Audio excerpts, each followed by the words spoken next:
On croit souvent qu'une bonne équipe est simplement une addition de talents. Mais dans la réalité, une équipe solide est le résultat d'une architecture invisible que le leader construit au quotidien.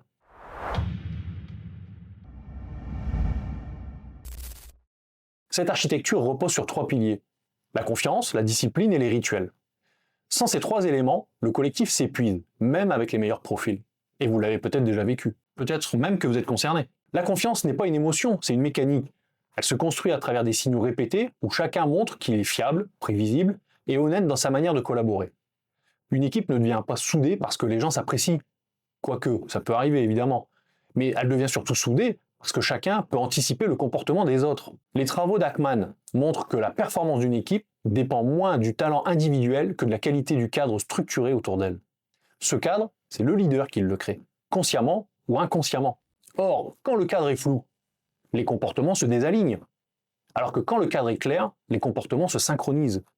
La première responsabilité du leader, c'est donc d'installer un environnement où la confiance peut circuler, et pour ça, il doit être régulier dans ses décisions, cohérent dans ses paroles et juste dans ses arbitrages. Mais pourquoi, me direz-vous? Tout simplement parce que quand les gens voient que vous êtes stable, ils se détendent. Et quand ils se détendent, ils coopèrent. Mais la confiance seule ne suffit pas. Une équipe mature a aussi besoin de discipline. Cette discipline n'a rien à voir avec l'autoritarisme. C'est une manière de dire « on respecte les règles du jeu pour ne pas se désorganiser ». Elle impose de la rigueur dans les délais, dans la communication, dans les engagements. Parce que sans cette rigueur, la confiance devient naïveté. Une équipe qui tient dans la durée est une équipe où les engagements sont respectés. Pas toujours parfaitement, certes, mais avec un niveau de sérieux suffisant pour que personne ne porte le collectif à bout de bras.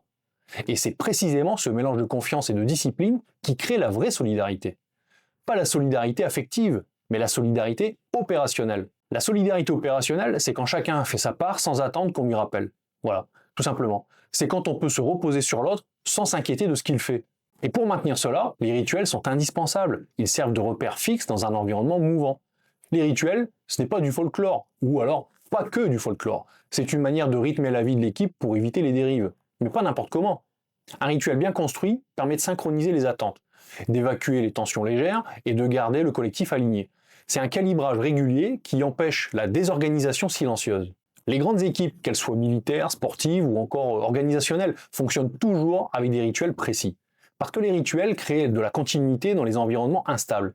Et le leader doit donc être architecte de ces rituels. Il doit choisir ceux qui structurent, pas ceux qui alourdissent. Dans cette première partie, ce qu'il faut retenir, c'est que la force d'une équipe n'est jamais le fruit du hasard. C'est le résultat d'une ingénierie relationnelle où le leader sculpte la confiance, la discipline et les rituels. Et quand cette ingénierie est bien faite, l'équipe devient capable de durer, de résister et de progresser même dans les périodes difficiles. C'est cette mécanique-là que nous allons approfondir par la suite de cette vidéo. C'est cette mécanique-là que nous allons approfondir dans la suite de la vidéo. Pour construire une équipe solide, la première action du leader consiste à rendre explicites les règles du jeu. Parce qu'une équipe ne se désorganise jamais à cause d'un grand conflit, elle se désorganise à cause de micro-flous, mais répétés. Quand les règles du jeu sont implicites, chacun interprète à sa manière. Et dès que chacun interprète à sa manière, les comportements s'écartent les uns des autres. C'est évident, vous le vivez certainement. Le leader doit donc dire clairement ce qui est non négociable. Les valeurs d'action, les standards de qualité, les délais, la manière de communiquer, tout ce qui structure doit être posé, tout simplement. Ce n'est pas un cadrage autoritaire, c'est un cadre protecteur, on va l'appeler comme ça, un cadre protecteur. Une équipe mature est une équipe qui sait sur quoi elle peut compter. Sans cadre, chacun invente ses propres limites et les dérives apparaissent naturellement. Ensuite vient la question des attentes. Une équipe solide est une équipe où les attentes sont explicites, partagées et réalistes. Le leader doit dire ce qu'il attend en termes d'attitude, de coopération et d'autonomie. Parce que si les attentes ne sont pas clarifiées, les gens devinent et devinent rarement juste. Il ne suffit pas d'exiger l'engagement, il faut aussi expliquer ce que l'engagement signifie concrètement dans le quotidien. La deuxième dimension opérationnelle, c'est la régulation. Une équipe qui dure est une équipe où les tensions sont traitées tôt, pour ne pas dire même très tôt, avant qu'elles ne fermentent. Les petites tensions non régulées sont comme du sable dans une mécanique. Elles ne cassent rien tout de suite, mais elles usent tout sur du long terme. Le leader doit donc instaurer un réflexe simple. Ce qui gêne doit être dit vite et calmement. Ni reproche, ni accusation, juste une clarification pour éviter les malentendus. On se dit les choses entre adultes, tout simplement. Ce réflexe évite les escalades émotionnelles, parce qu'une tension nommée à temps devient une tension résolue. La troisième dimension, c'est la responsabilité partagée. Dans une équipe robuste, chacun porte une part du collectif, et pas seulement le leader. Heureusement d'ailleurs. Cela demande de déléguer intelligemment. Pas seulement des tâches, mais des rôles, des zones de responsabilité ou encore des espaces d'autonomie. Et quand la délégation est bien faite, l'équipe devient autoportante. Elle n'a plus besoin que le leader soit derrière chaque action. Et quand le leader est absent, l'équipe continue de tourner. C'est à ça qu'on voit que son leadership est efficace. Ce qui implique que le leader accepte une règle simple. Il doit faire confiance avant que tout soit parfait. La confiance ne se construit pas après la perfection, elle se construit avant, ce qui permet à l'équipe de grandir. La quatrième dimension, ce sont les rituels opérationnels. Ils servent à synchroniser l'équipe, à réduire l'incertitude et à maintenir une dynamique constante. Parce qu'un rituel efficace peut être très court. Un point quotidien de 5 minutes, une revue hebdomadaire, une séance de retour d'expérience, une balade dans le parc de l'entreprise, pourquoi pas, tous ensemble. Ce qui compte, ce n'est pas la forme, c'est la régularité. Les rituels évitent la perte de rythme. Ils rappellent que l'équipe avance ensemble et pas en silo. Surtout pas. Ils permettent aussi de mesurer l'énergie du groupe. Une équipe qui arrive dispersée à un rituel est une équipe qui commence à s'affaiblir. Et il faut détecter les signaux faibles. Anticiper, c'est dominer. Je le répète systématiquement. C'est très important dans le leadership. Le cinquième point, c'est la valeur de la reconnaissance. Une équipe performante n'a pas besoin d'être flattée, mais elle a besoin que ses efforts soient vus. La reconnaissance, c'est pas un bonus émotionnel, c'est un mécanisme qui nourrit la motivation et qui montre que le collectif progresse. Un simple voilà ce que j'ai apprécié dans ton travail, par exemple, peut changer une dynamique pendant plusieurs jours. Parce que la reconnaissance valide l'effort, pas seulement le résultat. Alors que ne rien dire, ça peut être catastrophique, parce que l'agent se sent délaissé. La sixième dimension, enfin, est la cohérence du leader. Une équipe qui tient dans le temps a besoin d'un leader lisible. La cohérence ne demande pas la perfection, elle demande simplement de l'alignement entre ce que le leader dit et ce qu'il fait. De la congruence, tout simplement. Quand cet alignement existe, l'équipe se stabilise naturellement, parce qu'elle sait à quoi s'attendre. Il n'y a plus de mauvaises surprises en fait. On sait exactement quel sera le discours qui sera tenu. Et quand il n'existe plus, même un groupe talentueux peut se désorganiser, parce que les comportements ne savent plus quel repère suivre. Dans cette deuxième partie, ce qu'on va retenir, c'est qu'il faut construire une équipe durable, et ce n'est pas une question de charisme.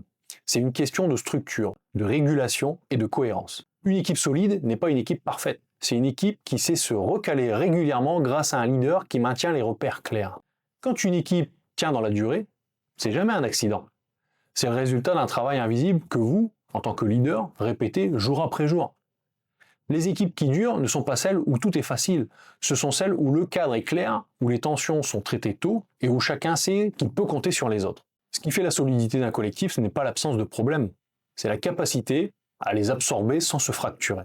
Parce que les problèmes sont systématiquement là, quel que soit leur niveau. Et cette capacité repose directement sur la manière dont vous, leader, chef, sculptez l'environnement.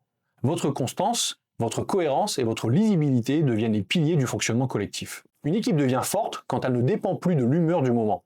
Elle devient forte quand elle repose sur des règles stables, des rituels réguliers et une discipline partagée. Parce que la confiance se nourrit de votre alignement, la discipline se nourrit, elle, de votre clarté, et enfin, les rituels se nourrissent de votre régularité.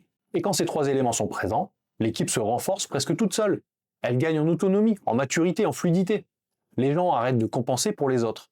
Ils commencent à co-construire. Et ce mot est très important, co-construire. Ils arrêtent de garder pour eux ce qui les gêne. Ils commencent à réguler ensemble. Ils arrêtent d'attendre que vous tranchiez sur tout. Ils commencent à prendre naturellement leur place dans la dynamique collective.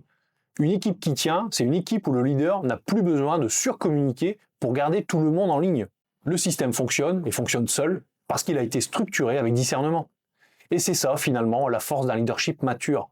Construire un collectif qui fonctionne quand vous n'êtes pas là. Je l'ai déjà dit, je le redis, mais c'est essentiel, c'est la base. Parce que le véritable indicateur de votre leadership, ce n'est pas ce que fait l'équipe quand vous la regardez. C'est ce qu'elle fait quand vous n'êtes pas là. Une équipe durable est une équipe qui a intégré vos repères, vos standards, vos règles du jeu. Elle n'avance pas pour vous faire plaisir, elle avance parce qu'elle a été structurée pour réussir. Et cette réussite-là ne repose pas sur la motivation du moment, elle repose sur un système relationnel cohérent que vous avez construit et même co-construit. C'est ce système qui protège l'équipe dans les périodes difficiles. C'est lui qui évite la dispersion, qui renforce la coopération et qui donne envie de rester dans le collectif. Finalement, ce qu'il faut retenir est simple. Une équipe qui tient dans le temps est une équipe architecturée. Et vous êtes cet architecte. Et plus vous perfectionnez cette architecture, plus votre leadership devient solide, durable et respecté. Et si vous voulez aller plus loin sur ce sujet, je vous laisse aussi la miniature de mon livre juste ici, Je manage donc je suis, qui prône un management joyeux, vous allez apprendre beaucoup de choses, j'en suis sûr. C'est un complément utile pour approfondir ces notions et les transformer en vraies compétences au quotidien. Et si cette vidéo vous a aidé à mieux comprendre ce qui se joue vraiment dans le leadership, pensez à vous abonner, à laisser un commentaire, à liker la vidéo, mais aussi à partager pour faire vivre la communauté.